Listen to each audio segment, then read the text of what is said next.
जय संविधान, जय भीम, महात्मा गांधी की जय, गोडसे मुर्दाबाद। देखिए, एक चीज पर जो बड़ा महत्वपूर्ण मेरे ख्याल से एक मामला है, जिस पे बहुत ज्यादा चर्चा न सोशल मीडिया पे हुई और गोदी मीडिया में तो चर्चा होने का कोई प्रश्न ही नहीं उठता। और जो समाचार पत्र हैं जो आजकल ज्यादातर गोदी मीडिया बन गए हैं, उन पे भी चर्चा होने का प्रश्न नहीं उठता। लेकिन यूट्यूब चैनल्स जिनसे आज जनता अपेक्षा करती है कि इन चीजों पे चर्चा करे और जनता को जागरूक करे और सच्चाई बताने का प्रयास करे, मेरे ख्याल से ये मुद्दा सबकी निगाह से छूट गया है और मुझे ऐसा लगता है बड़ा महत्वपूर्ण मुद्दा है और इसका रिपरकशंस बहुत ज्यादा हैं। और ये ऐसा क्यों हुआ होगा?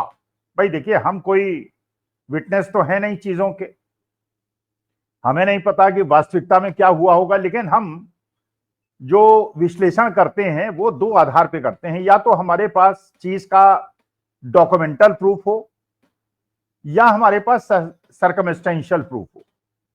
डॉक्यूमेंटल प्रूफ होने का तो प्रश्न नहीं उठता। अब जैसे ट्रंप ने युद्ध विराम कराया या एडीजीएमओ ने कराया, डीजीएमओ ने कराया, अब इसका कोई प्रूफ तो मिलेगा नहीं। ट्रंप साहब अपनी बात कहते रहेंगे, डीजीएमओ साहब अपनी बात कहते रहेंगे, इसका बात भी प्रमाण नहीं मिलेगा कि आखिर आज युद्ध विराम हुआ है या नहीं हुआ है।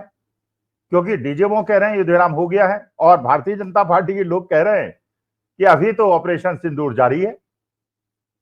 हमें यह भी नहीं पता है कि जयशंकर साहब ने जो फोन किया था पाकिस्तान को, वो प्रायर टू द अटैक किया था, at the start of the attack किया था या बाद में किया था, और प्रायर टू द अटैक में और स्टार्ट ऑफ द ऑपरेशन में क्या अंतर होता है, हमें यह भी नहीं पता है।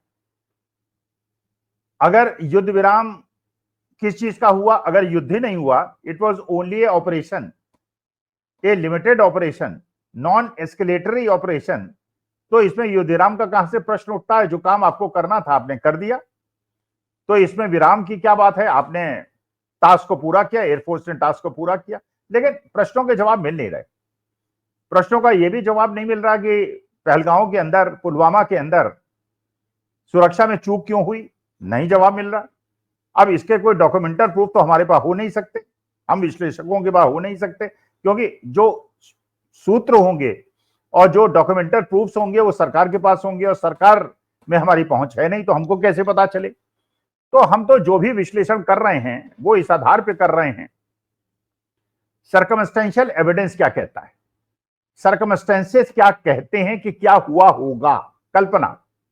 और अगर उसको कोरिलेट कर लेते हैं, हमको लगता है और हमारे दर्शक श्रोताओं को लगता है तो बात सही है, नहीं तो गलत है। सर्कमस्टेंशियल के बहुत सारे आप जानते होंगे पुलिस केस जहां डॉक्यूमेंटल प्रूफ्स नहीं होते, लेकिन सर्कमस्टेंसेस बताती हैं कि यही हुआ होगा। कोर्ट के सामने पेश किया जाता है, कोर्ट उसका विश्लेषण करता है, दोनों वकीलों से बात सुनता है और उसको मान जाता है। तो ये घटना जो मैं आज जिक्र करना चाह रहा हूं वो ये है कि आईपीएल के मैच में यह प्रस्ताव दिया गया था तीनों सेना प्रमुखों को कि वो माननीय मोदी जी के साथ बैठ के आईपीएल का मैच देखें। इसका क्या सिग्निफिकेंस था? ऐसा क्यों किया गया होगा? अच्छा, तीनों सेना प्रमुखों ने आईपीएल मैच मोदी जी के साथ बैठ के देखने से इनकार कर दिया, जैसा बताया गया। इसके पीछे क्या कारण होगा? उन्होंने आईपीएल मैच देखने से क्यों मना किया होगा? डॉक्यूमेंटल प्रूफ तो हमारे पास है नहीं, सर्कमस्टेंशियल प्रूफ हम आपके सामने पेश करते हैं। देखिए, जो ऑपरेशन सिंदूर हुआ इसमें दो पक्ष हैं। एक पक्ष है सरकार, जिसके अंदर पॉलिटिकल लीडर्स हैं, अमित शाह साहब हैं, राजनाथ सिंह हैं, मोदी जी हैं, जयशंकर साहब हैं, ये सरकार। और दूसरा पक्ष है सेना, वायुसेना, जल सेना और थल सेना। दोनों को अलग अलग देखने की आवश्यकता है, दोनों के टास्क अलग हैं, दोनों की रिस्पॉन्सिबिलिटीज अलग हैं। और अगर सफलता मिलती है तो यह भी देखने की आवश्यकता है कि क्या सफलता सेना को मिली या सरकार को मिली। जैसे पहला ये जो पहलगांव का कांड हुआ 22 अप्रैल, इसमें सेना का तो कोई रोल है नहीं अगर वो कांड हुआ, क्योंकि सेना को अगर टास्क दिया गया होता, अगर उनसे कहा गया होता वहां मौजूद रहना है और वहां पे पर्यटकों की रक्षा करना है, वो कर देते, ना करते तो उनको दोष दिया जाता। लेकिन जब 22 अप्रैल को यह घटना हुई, आतंकवादी आए, कहां से आए, कैसे आए, क्यों वहां सुरक्षा नहीं थी, उन्होंने हत्याएं की और भाग गए। यह भी बताया गया कि 10-15 दिनों से वहां घूम रहे थे और कई आतंकवादी घटनाएं वो कश्मीर में कर चुके थे। तो इसमें सेना का कोई रोल नहीं हुआ, ये पूरा का पूरा रोल हुआ सरकार का। इसमें तो सेना का कोई दोष है नहीं, ये गृह मंत्री को जवाब देना चाहिए, क्योंकि वहां की पुलिस पूरी तरह से गृह मंत्रालय के पास है, अमित शाह साहब के पास है। एक पक्ष तो हुआ कि ये चूक क्यों हुई और पहलगांव की घटना क्यों हुई और 26 लोगों की शहादत क्यों हुई। इसके बाद जब ऑपरेशन सिंदूर का निर्णय लिया गया, यह निर्णय किसका रहा? क्या यह सेना का निर्णय था या सरकार का निर्णय था?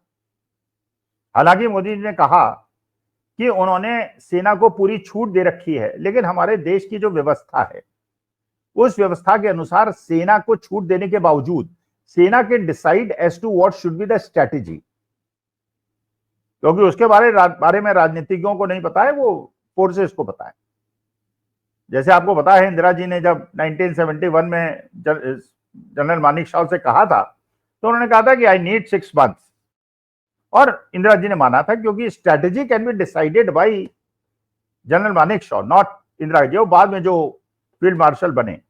जैसे इस बार पाकिस्तान ने अपने जनरल को फील्ड मार्शल बना दिया, क्यों बनाया वो पाकिस्तान जाने। लेकिन यह बात तो सही थी कि जो सरकार ने कहा होगा सेना से कि हम नॉन एस्केलेटरी वॉर चाहते हैं, स्ट्राइक चाहते हैं, आप उनके आतंकवादी कैंपों को नष्ट कर दें, ये टास्क दे दिया। कैसे करना है ये आप जाने, क्या स्ट्रेटेजी होगी आप जाने। सेना ने वो काम कर दिया। 21 टारगेट उनको दिए गए कि 21 टारगेटों पे आपको आतंकवादी कैंप्स को नष्ट करना है। उन्होंने पहले ही दिन 15-20 मिनट के अंदर 9 आतंकवादी कैंप नष्ट कर दिए, 12 नहीं कर पाए। क्यों नहीं कर पाए? क्योंकि सीज फायर हो गया। चलिए, ये एक पक्ष हुआ। तो इसमें कोई फोर्सेस की कोई गलती नहीं हुई कि फोर्सेस को जो टास्क दिया गया, अगर युद्धविराम ना होता तो 21 के 21 आतंकवादी कैंपों को खत्म कर देती, लेकिन क्योंकि युद्धविराम हो गया इसलिए उन्होंने केवल 9 नष्ट कर पाए। फोर्सेस को कोई दोष देने की आवश्यकता नहीं है, ना हो सकती है। अब सवाल यह उठता है कि सरकार ने जो बताया गया कि जयशंकर साहब ने युद्ध शुरू होने के पहले, स्ट्राइक शुरू होने के पहले फोन करके पाकिस्तान को स्टार्ट ऑफ द वॉर बताया कि हम आक्रमण करने वाले हैं और ये नॉन एस्केलेटरी है और ये सेना के संस्थानों पे हम नहीं करेंगे, केवल आतंकवादी कैंप्स पे करेंगे। अच्छा, ये भी गलतफहमी फैलाई गई सोशल मीडिया के माध्यम से कि ऐसा प्रोटोकॉल है और ऐसा एग्रीमेंट है। ऐसा एग्रीमेंट नहीं है। एग्रीमेंट ये है कि अगर शांति के समय, जब युद्ध स्थिति ना हो, वैसे समय में अगर भारत की या पाकिस्तान की सेना मूवमेंट करती है तो उस मूवमेंट से सैटेलाइट के माध्यम से अगले देश को यह ना लगे कि वो आक्रमण करने के लिए मूवमेंट कर रहे हैं, इसलिए वो सूचना दी जाती है कि it is only a movement, it is not attack, और इसके रिएक्शन देने की आवश्यकता नहीं है। लेकिन जब युद्ध या ऑपरेशन की स्थिति हो उस समय इस प्रकार की सूचना देने की कोई आवश्यकता नहीं। तो सूचना दी गई, जिससे कि संभावित है कि वहां पे जो आतंकवादी थे वो भाग गए और नहीं मारे गए। बिल्डिंग टूट गई, आतंकवादियों के परिवार के लोग मारे गए, लेकिन आतंकवादी नहीं मारे गए, जो हमारा मेन टारगेट था। हमारा टारगेट था आतंकवादियों को मारना। इसके बाद 3 दिन के बाद युद्ध विराम हो गया। अब युद्ध विराम में यह है कि डीजीएमओ ने किया या सरकार ने किया, और युद्ध विराम हुआ कहां? जब अगर डीजीएमओ ये कह रहे हैं, अगर डीजीएमओ से ये कहलाया जा रहा है कि युद्ध विराम उन्होंने किया है, पाकिस्तान के डीजीएमओ का फोन आया, भारत के डीजीएमओ ने फोन उठाया और युद्ध विराम कर दिया, अगर युद्ध विराम हो गया है तो भारतीय जनता पार्टी ये क्यों कह रही है कि युद्धविराम नहीं हुआ है, ऑपरेशन सिंदूर इज ऑन, और इसलिए हम संसद का सत्र नहीं बुलाएंगे? तो भाई अगर डीएमओ के दोष दे रहे हैं कि उन्होंने युद्धविराम कर लिया अपने स्तर पे, लेफ्टिनेंट जनरल लेवल पे, तो फिर संसद सत्र बुला लीजिए। और नहीं अगर खत्म हुआ है तो डीएमओ ने ये झूठा बात क्लेम क्यों किया कि युद्धविराम हो गया, और ये कहा क्यों गया सरकार की तरफ से कि डीएमओ ने किया? अच्छा, अब एक नया प्रकरण आ गया।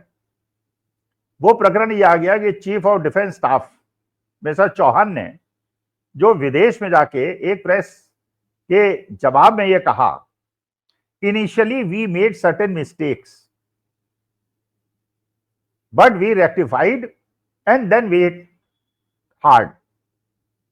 इनिशियली क्या गलती हुई? इनिशियली गलती हुई कि जयशंकर साहब ने पाकिस्तान काउंटर पार्ट को फोन करके बता दिया कि आक्रमण होने वाला, इसलिए टारगेट हिट तो हो गए, लेकिन जो टारगेट के अंदर जिनको हिट होना था वो हिट नहीं हुए।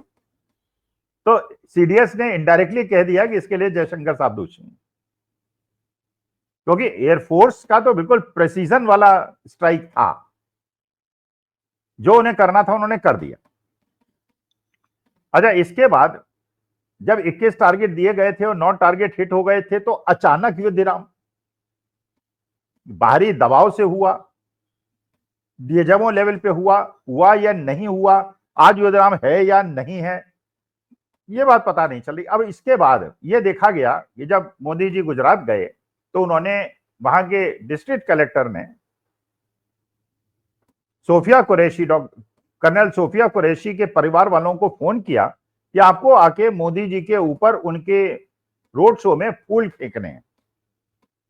देखिए, होना क्या चाहिए था? होना यह चाहिए था कि सोफिया कुरैशी के परिवार के ऊपर मोदी जी फूल फेंकते और उनका हौसला अफजाई करते, सोफिया कुरैशी का सम्मान करते, उनकी माता जी का सम्मान करते जिन्होंने इतनी वीर पुत्री को जन्म दिया। सोफिया कुरैशी की मां से फूल फेंकवाना मोदी जी का, तो लगता है कि सीडीएस को लगा, आर्मी को लगा कि ये तो मोदी जी दोष तो हमको सारा दे रहे हैं और सारा का सारा राजनीतिक लाभ खुद ले रहे हैं।